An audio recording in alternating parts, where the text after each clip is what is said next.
دوستو، خداوند کا کلام آپ تک پہنچا ہے۔ پلیز لائک اور شیئر لازمی کیجیے۔ God bless you. دانیل 10واں باب۔ شاہ فارس خورس کے تیسرے سال میں دانیل پر، جس کا نام بیلتشزر رکھا گیا، ایک بات ظاہر کی گئی، اور وہ بات سچ اور بڑی لشکر کشی کی تھی۔ اور اس نے اس بات پر غور کیا اور اس رویا کے بھید سمجھا۔ میں دانیل ان دنوں میں 3 ہفتوں تک ماتم کرتا رہا۔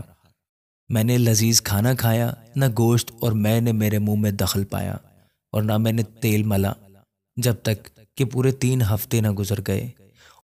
اور پہلے مہینے کی 24ویں تاریخ کو، جب میں بڑے دریا یعنی دریائے دجلہ کے کنارے پر تھا، میں نے آنکھ اٹھا کر نظر کی، اور کیا دیکھتا ہوں کہ ایک شخص کتانی پیراہن پہنے اور اوفاس کے خالص سونے کا پٹکا کمر پر باندھے کھڑا ہے۔ اس کا بدن زبرجد کی مانند اور اس کا چہرہ بجلی سا تھا، اور اس کی آنکھیں آتشی چراغوں کی مانند تھیں۔ اس کے بازو اور پاؤں رنگت میں چمکتے ہوئے پیتل سے تھے، اور اس کی آواز اموا کے شور کی مانند تھی۔ میں دانیل ہی نے یہ رویا دیکھی، کیونکہ میرے ساتھیوں نے رویا نہ دیکھی، لیکن ان پر بڑی کپکپی طاری ہوئی، اور وہ اپنے آپ کو چھپانے کو بھاگ گئے۔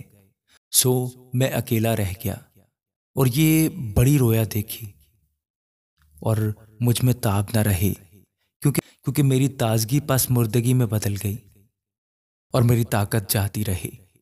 پر میں نے اس کی آواز اور باتیں سنی، اور میں اس کی آواز اور باتیں سنتے وقت منہ کے بل بھاری نیند میں پڑ گیا، اور میرا منہ زمین کی طرف تھا۔ اور دیکھ، ایک ہاتھ نے مجھے چھوا اور مجھے گھٹنوں اور ہتھیلیوں پر بٹھایا، اور اس نے مجھ سے کہا، اے دانیل، عزیز مرد، جو باتیں میں تجھ سے کہتا ہوں سمجھ لے، اور سیدھا کھڑا ہو جا، کیونکہ اب میں تیرے پاس بھیجا گیا ہوں۔ اور جب اس نے مجھ سے یہ بات کہی تو میں کانپتا ہوا کھڑا ہو گیا۔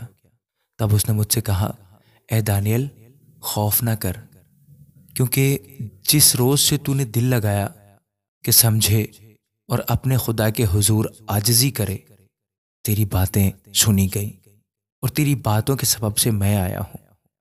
پر فارس کی مملکت کے موکل نے 21 دن تک میرا مقابلہ کیا۔ پھر میکائیل، جو مقرب فرشتوں میں سے ہے، میری مدد کو پہنچا، اور میں شاہان فارس کے پاس رکا رہا۔ پر اب میں اس لیے آیا ہوں کہ جو کچھ تیرے لوگوں پر آخری ایام میں آنے کو ہے، تجھے اس کی خبر دوں، کیونکہ ہنوز یہ رویا زمانہ دراز کے لیے ہے۔ اور جب اس نے یہ باتیں مجھ سے کہیں، میں سر جھکا کر خاموش ہو رہا۔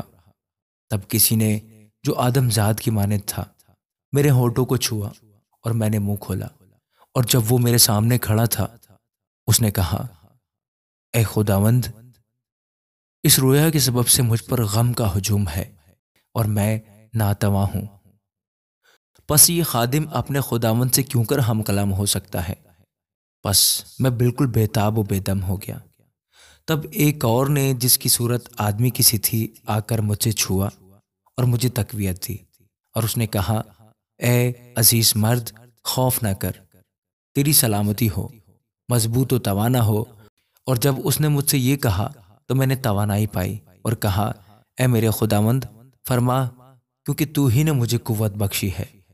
تب اس نے کہا، کیا تو جانتا ہے کہ میں تیرے پاس کس لیے آیا ہوں؟ اور اب میں فارس کے موکل سے لڑنے کو واپس جاتا ہوں، اور میرے جاتے ہی یونان کا موکل آئے گا۔ لیکن جو کچھ سچائی کی کتاب میں لکھا ہے تجھے بتاتا ہوں، اور تمہارے موکل میکائیل کے سوا اس میں میرا کوئی مددگار نہیں ہے۔ آمین۔